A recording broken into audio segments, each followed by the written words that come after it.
요한이 전한 거룩한 복음입니다. 주님 영광 받으소서.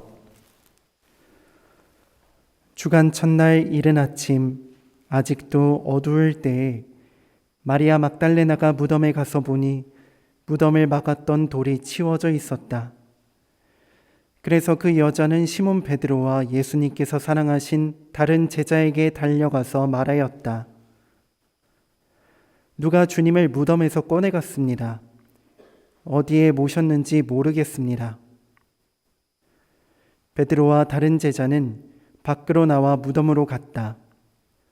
두 사람이 함께 달렸는데 다른 제자가 베드로보다 빨리 달려 무덤에 먼저 다다랐다. 그는 몸을 굽혀 암마포가 놓여 있는 것을 보기는 하였지만 안으로 들어가지는 않았다. 시몬 베드로가 뒤따라와서 무덤으로 들어가 암마포가 놓여 있는 것을 보았다. 예수님의 얼굴을 썼던 수건은 암마포와 함께 놓여 있지 않고 따로 한 곳에 개켜져 있었다. 그제야 무덤에 먼저 다다른 다른 제자도 들어갔다. 그리고 보고 믿었다. 사실 그들은 예수님께서 죽은 이들 가운데에서 다시 살아나셔야 한다는 성경 말씀을 아직 깨닫지 못하고 있었던 것이다. 주님의 말씀입니다. 그리스도님 찬미합니다. 참 예수님, 너무나 기쁜 날인데 또 한편으로 우리 직원들은 정신없이 일하고 또 어제도 정신없이 일하고 또 미사 참여하고 아침에 또 새벽부터 일어나신 분들도 있고 되게 힘들 수도 있지만 오늘 우리가 부활의 의미를 다시 한번 새기는 차원에서 이 미사 정성껏 복원했으면 좋겠고요. 코로나로 어수선한 시기지만 부활은 다시금 찾아왔습니다. 그리고 점차 저희가 코로나에서 벗어나서 일상으로 회복하는 시기에 와 있는데 그 시기들이 우리에게 어떤 것을 주었는지 다시금 일상으로 돌아갔을 때 우리의 삶은 어떻게 부활할 수 있는지 한번 고민해 보면 좋겠습니다. 저는 이런 차원에서 마지막 구절이 굉장히 마음에 많이 와닿았어요. 사실 그들은 예수님께서 죽은 이들 가운데에서 다시 살아나셔야 한다는 성경 말씀을 아직 깨닫지 못하고 있었던 것이다. 아직 깨닫지 못했다라는 이 말씀에서 제가 지난번에 방송 때 이제 시를 한 편 이제 신부님께서 읽어주신 적이 있는데 이 시가 좋다고 신부님께서 이제 드렸는데 신부님께서 읽어주셨어요. 근데 다시 한번 오늘 읽어드리도록 하겠습니다. 김용택 시인의 사람들은 왜 모를까라는 시입니다. 한번 잘 들어보십시오.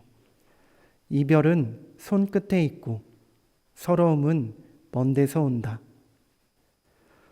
강 언덕 풀잎들이 돋아나며 아침 햇살에 핏줄이 일어선다. 마른 풀잎들이 더 깊이 숨을 쉬고 아침 산그늘 속에 삼벚꽃은 피어서 희다. 누가 알랴 사람마다 누구도 닿지 않는 고독이 있다는 것을. 돌아앉은 산들은 외롭고 마주보는 산은 흰 이마가 서럽다. 아픈 데서 피지 않는 꽃이 어디 있으랴. 슬픔은 손끝에 닿지만 고통은 천천히 꽃처럼 피어난다. 저문 산 아래 쓸쓸히 서 있는 사람아.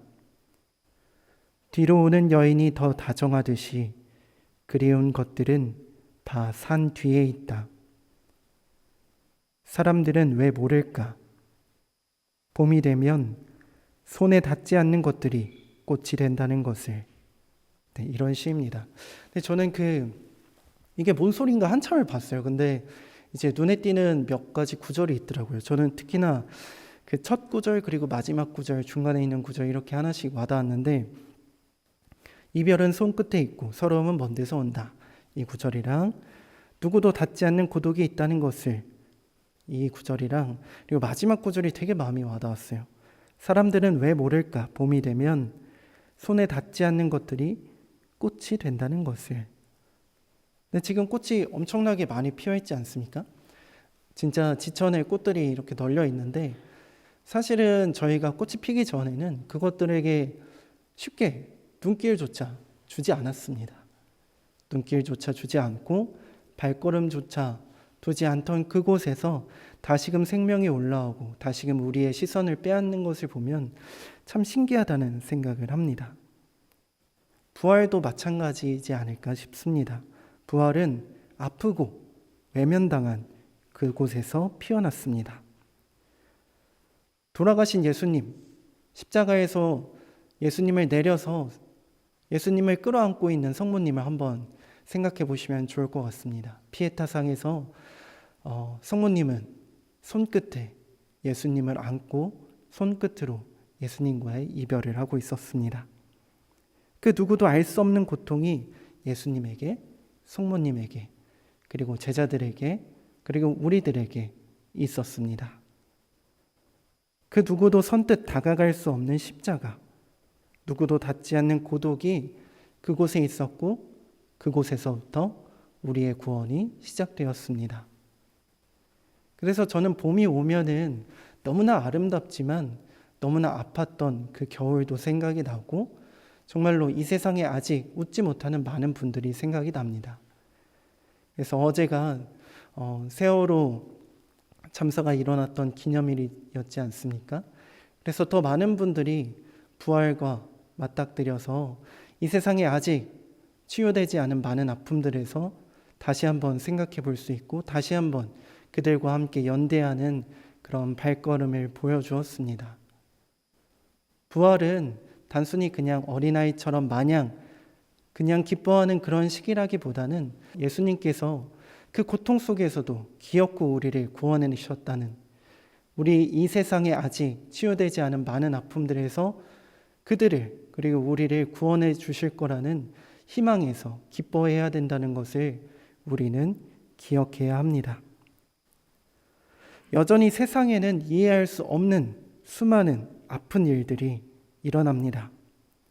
구세주가 십자가에 처참히 못 박혀 돌아가신 것처럼 불의에 희생되는 이들이 여전히 너무나 많습니다. 그러함에도 눈길조차 두기 어려운 그곳에서 계속 꽃이 핀다는 것을 우리는 알고 있습니다. 그래서 십자가는 어떻게 보면 진리의 처절한 패배이지만 어떻게 보면 우리에게 정말로 불굴의 희망으로 다가오는 상징물입니다. 그래서 십자가와 그리고 부활 시기 동안 켜져 있는 부활초를 보면서 우리 모두 희망을 잃지 않았으면 좋겠습니다. 십자가의 패배, 이 세상에 일어나는 많은 불의와 사건, 사고들, 그 많은 것들 속에서 희망을 발견할 수 있는 힘과 용기를 우리는 부활 시기 동안 받게 되는 것입니다. 복음에서 제자들, 그리고 우리들은 아직 예수님의 부활이라는 그 커다란 사랑을 이해하지 못하고 있을지도 모릅니다. 지천에 널려있는 그 꽃들이 고통을 딛고 피어났다는 것을 우리가 매 순간 의식하지 못하듯이 예수님의 이 부활이 어떻게 일어났는지 우리는 아직 의식하지 못하고 있을 수 있습니다. 그러나 그 모든 것들을 예수님께서 미리 아시고 천천히 따오기를 바라고 계시다는 것을 믿고 또 바라면서 성실히 이 부활의 시기 잘 예수님과 함께 지냈으면 좋겠습니다. 그렇게 우리가 부활의 기쁨, 부활의 희망을 마음속으로 잘 새길 수 있을 때 또다시 찾아오는 우리의 부활을 더 기쁘게 맞이할 수 있을 것입니다.